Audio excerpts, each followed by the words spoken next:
In a small town, there lived a boy named Ryan. He was very smart. He had so much potential that he could do anything he wanted. He had a big dream. He wanted to become a doctor. Everything was going well, and his goal was clear. But Ryan had one big problem. He couldn't control his own mind. Ryan's mind was always restless. Every time he sat down to study, his mind would start to wander. Sometimes toward his phone, sometimes to Facebook or YouTube, and sometimes into daydreams. He often told himself, "Oh, there's still a lot of time. I'll study later."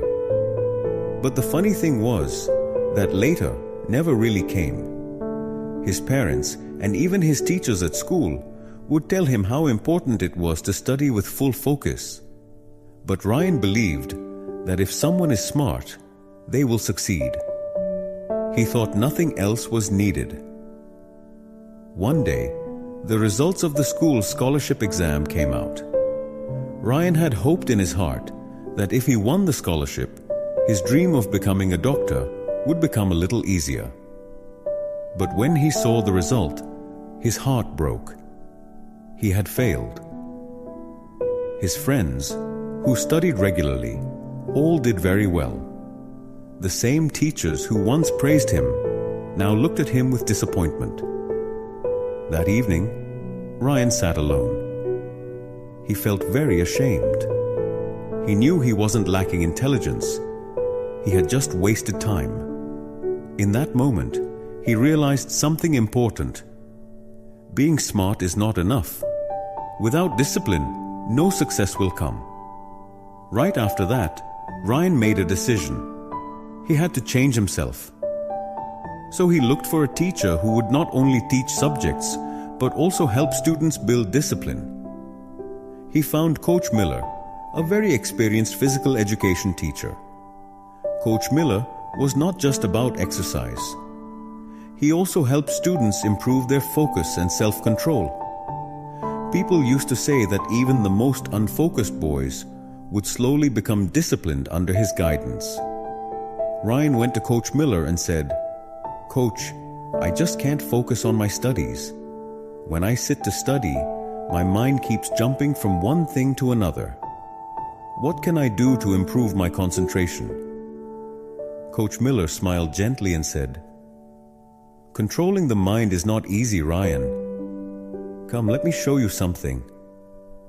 He took Ryan to the school playground. From the sports equipment room, he brought out a toy bow and arrow. He set up a board in the field and said, "If you can hit the center of this board, I'll know how focused you really are." Ryan shot the arrow, but it missed the target. Coach asked, "What were you looking at when you shot the arrow?" Ryan answered, "The trees around me, the field, and the board." Coach shook his head and said, "That's your real problem. You are looking at everything at the same time. Look, a good athlete only looks at the target, nothing else." He added, "Ryan, your mind is busy with everything around you. Your phone, social media, YouTube. If you want to succeed in life, then during study time, you must only look at your goal, nothing else." Ryan understood the message, but he asked, "Coach, where should I start? How do I become more disciplined?" Coach Miller said, "Listen, I'll tell you 4 simple rules. If you can follow them, that will be enough. 1. Control your thoughts. Whenever your mind goes in another direction, remind yourself, "This is my study time. I must focus now." 2. Make a routine. Create a daily schedule. Decide when you will study and when you will rest. You'll see, your brain will slowly start to follow the routine. 3. Keep distractions away. Your phone, TV, and useless apps steal your time. Keep them away while studying.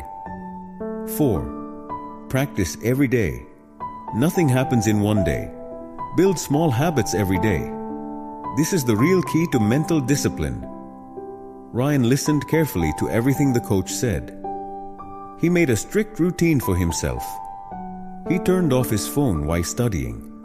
Every time his mind wandered, he reminded himself, "My goal is to become a doctor." At first, it was very hard, but slowly, his focus started to improve. After some time, he was able to study for hours without getting distracted. A few months later, he took another important exam. This time, he didn't just pass, he came in first place. Ryan knew this wasn't just luck or talent. It was the result of his discipline and focus.